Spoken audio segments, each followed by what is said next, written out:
I am using a temporary account because I don't want my boyfriend to see this. I posted this elsewhere, but I thought this community might offer some help too. I am a 28-year-old female, and my boyfriend, who is 30 years old, has been with me for 2 years. We have been living together for 8 months, and for the sake of this story, I'll call him Jack. While I was cleaning our apartment, I discovered a note hidden in the back of a cabinet. For context, I'll share what the note said below. To Jack's future girlfriend. I'm guessing you are reading this because Jack would never clean this spot. I'm leaving this here because I am going to break up with him soon, and I want to give you a heads up about him. He won't clean. He won't listen. He will make you feel like everything is your fault. It's not your fault. He's just not capable of being responsible. I'm leaving him, and I suggest you do the same. Best wishes. Emily. Name changed. After reading the note, I showed it to Jack to hear what he had to say. He immediately tore it up and told me to ignore it, saying that she was unreliable and not in the right frame of mind. I pointed out that the fact he hadn't found it in the 5 years since they broke up was a warning sign because it suggests he never cleaned there. I also mentioned that he has been cleaning less and less since I moved in. He responded by saying it wasn't an issue before the note and that this was just his ex still trying to interfere and mess up his life. He believed I was falling for her manipulation. We kept arguing about it until I decided to spend the night at a friend's place. Up until now, Jack has been a good boyfriend. He gets along well with my family, brings me gifts and flowers, and often tells me how much he loves me. He's not wrong in saying that the cleaning issue hadn't come up before the note. But after reading it, I realized he had been doing less and less cleaning over time, and I felt we needed to have a real conversation about it. Later, he texted me to apologize for making me feel like I had to leave. However, he also said it was unfair of me to prioritize a note over our 2-year relationship and to leave him and our pets alone. I feel confused about what to think or do. Part of me is considering trying to find and reach out to Emily since her real name is quite unique, and I believe I could locate her. Jack, on the other hand, thinks I should come back home and move on, arguing that his past shouldn't impact our future. I'm wondering if I might be in the wrong because everything Jack has said about Emily does make her sound manipulative and childish, but I'm uncertain about what to trust. Edit. I realized I didn't explain the cleaning situation well enough, so I thought I'd add more details here. When we first moved in together 8 months ago, we split the cleaning responsibilities evenly. However, over time, he's been doing less and less. I'd estimate that it's now about 70% me and 30% him. Sometimes 60-40 if he listens to me quickly, which varies depending on the week. I have to remind him to do things like put his dishes in the sink or take out the trash, which I didn't need to do before. The dirty dishes will pile up until I handle them, and there have even been times when food has gone bad on the plates. I'm not the kind of person who likes confrontation, so I've just been asking him to improve when the situation arises. The note made me reflect on things more deeply, and I decided we needed a full conversation about it. However, when I brought up the note, he focused entirely on the fact that I was taking his ex's words seriously instead of listening to what I saw as valid concerns. He claimed I was allowing the note to reinforce my preconceived notions, making it impossible for me to believe anything he said. Also, to clarify, I haven't left him for good. This all happened just yesterday, and I only spent one night at my friend's house because I didn't think our conversation was going anywhere, and he wouldn't let me sleep until I agreed to move on. I'm going back today, and I wanted to get advice and feedback before I do. Edit 2. I'm really thankful for all the advice in the comments. I'm heading back to our place now. My plan is to apologize for bringing up the note without considering his feelings, and to acknowledge that it's difficult to have a message from an ex come up. That said, many of you are right in pointing out that I've been letting the cleaning issues slide. I don't want to be in a relationship where I have to constantly ask him to clean. One commenter pointed out that he should have cleaned the shelves when moving out of his ex's place, and the fact that it hasn't been touched in 5 years is making me take the note seriously. I don't want to throw away 2 years of our relationship, so I'm going to ask him to sit down with me and come up with clear expectations for cleaning, along with designated chores. I will make it clear that this is a deal breaker for me. It will be up to him to decide how he wants to respond. I'll try to keep you all updated. Again, thank you so much for the advice. Update. I followed the advice from my last post and tried to have a calm discussion with Jack. When I apologized for bringing up the note, he seemed to take that as an admission of guilt and refused to hear anything else I had to say. I had prepared a list of specific instances where he didn't clean, as many of you suggested. However, he claimed I was using lists just like his manipulative ex did. So yes, the crazy ex issue you all flagged as a red flag turned out to be true. When I realized the conversation wasn't going anywhere, he even tried to stop me from leaving the apartment. That was when I knew it was over, and I left right away. 2 years of the relationship are now over, but I'm glad I got this wake-up call before it went any further. I plan to let things settle down for a bit, then ask my brother to come with me to collect my belongings while Jack is not around. He has a strict work schedule, so I believe this will go smoothly. I'm thinking about leaving a note behind, but it will likely be a longer one with some advice for the next person who finds it.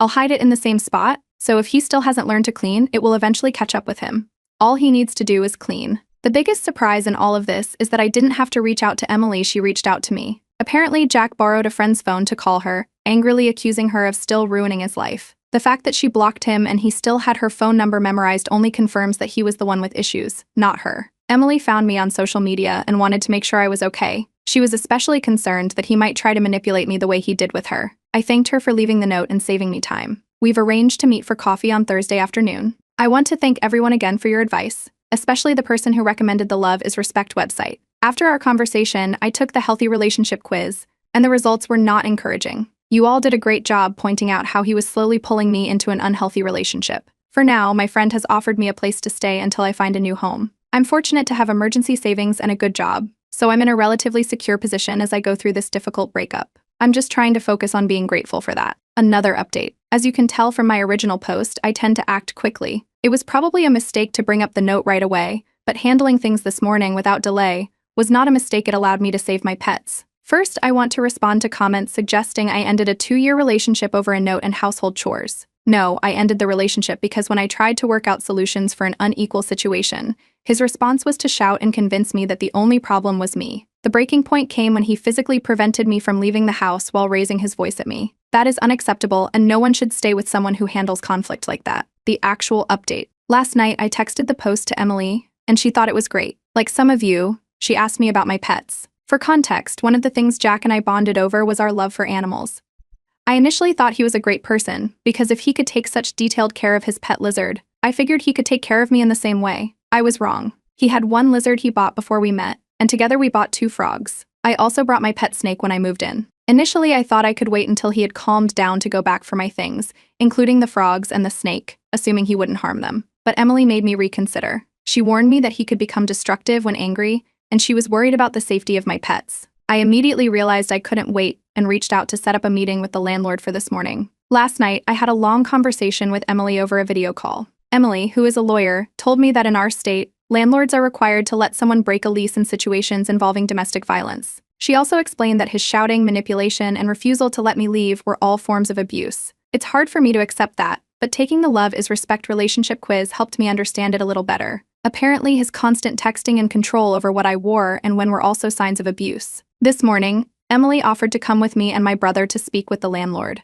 As soon as the landlord heard the word lawyer, he agreed to let me break the lease, but I still had to pay for all of August, even though I was leaving 3 days early. That seemed fair to me. The landlord also messaged Jack to say the apartment needed to be empty for emergency maintenance all day, so I could pack my things. Jack replied that he would be at work until 6 p.m. When I arrived at the apartment, it was a complete mess. My dishes, which I had brought with me, were broken and scattered across the floor. My clothes were torn up and thrown around the room. It was upsetting and heartbreaking. He didn't touch his lizard, but he opened the enclosures for both our frogs and my snake. Thankfully, the frogs were still safely in their enclosure, but my snake had escaped. This made me the angriest because she could have been hurt by the broken plates. I feel very lucky that I found her hiding in a corner of the closet, and I was able to safely put her back in her enclosure. I've packed all my belongings, and I'm writing this as my brother drives me to my friend's house. Emily told me she actually left 3 notes. 1 in the cabinet, 1 under the vacuum, and 1 in the crumb catcher of the toaster. While we were there, we checked if the notes were still in place. The 1 under the vacuum was still there,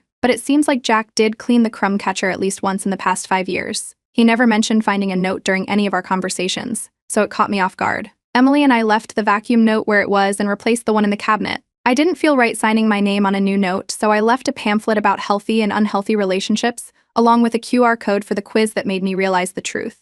Emily mentioned that if Jack didn't find the notes in the past 5 years, even after moving, he probably won't find them again. I agree, especially since he found 1 but didn't clean the rest of the apartment to check for more. Jack just doesn't make sense to me anymore. Seeing the state of the apartment made me realize that I never really knew who he was. The Jack I thought I knew would never put animals in danger, but now I see I didn't truly know him at all. To those who think it's silly that I ended my relationship over chores and something I read on Reddit, I encourage you to consider how subtle abuse can begin. This Reddit thread opened my eyes to it and gave me the tools to leave safely before things got worse. I've also scheduled a session with a therapist. I'm very fortunate that my job offers good insurance, so I hope to work through this relationship and focus on setting boundaries and breaking my people-pleasing habits, so I never end up in this kind of situation again. For those who joked about Emily and me getting together, we had a good laugh about it. Emily is engaged to a wonderful man who cleans, listens, and reflects. She said there's a pattern where, after breaking up with a terrible ex, your true soulmate often follows soon after. I hope that's the case for me, but regardless, I'm glad to have gained a new friend.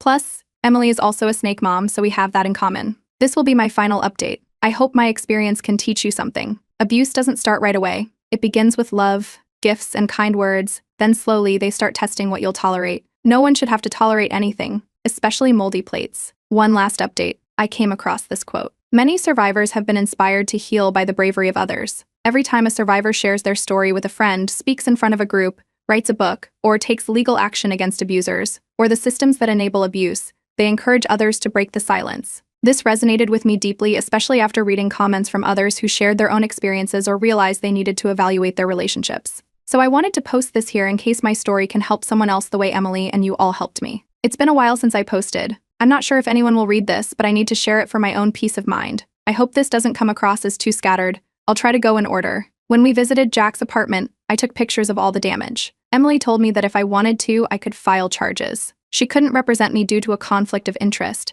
but she offered to help me find a good lawyer. At first, I didn't want to press charges. Then I saw a comment suggesting that making a report could create a record, which could help a future girlfriend if something similar happens to her. Emily saved me, and I wanted to do the same for someone else. So a few days later, I decided to press charges. The police interviewed Jack and the landlord. The combination of the destroyed apartment and the police presence was enough for the landlord to evict Jack. So, by destroying my belongings, he essentially destroyed his own life. I work as a physical therapist, and my boss was kind enough to give me a week off after everything happened. I found a new place, although it's a bit more expensive. When I returned to work, Jack was parked outside the building. I immediately pulled out my phone and started recording, just in case. My lawyer had advised me to document everything. I wanted to walk into the building, where I knew there were plenty of people around, and Jack was a little further away, so I thought I could make it inside without him catching up to me. I was wrong.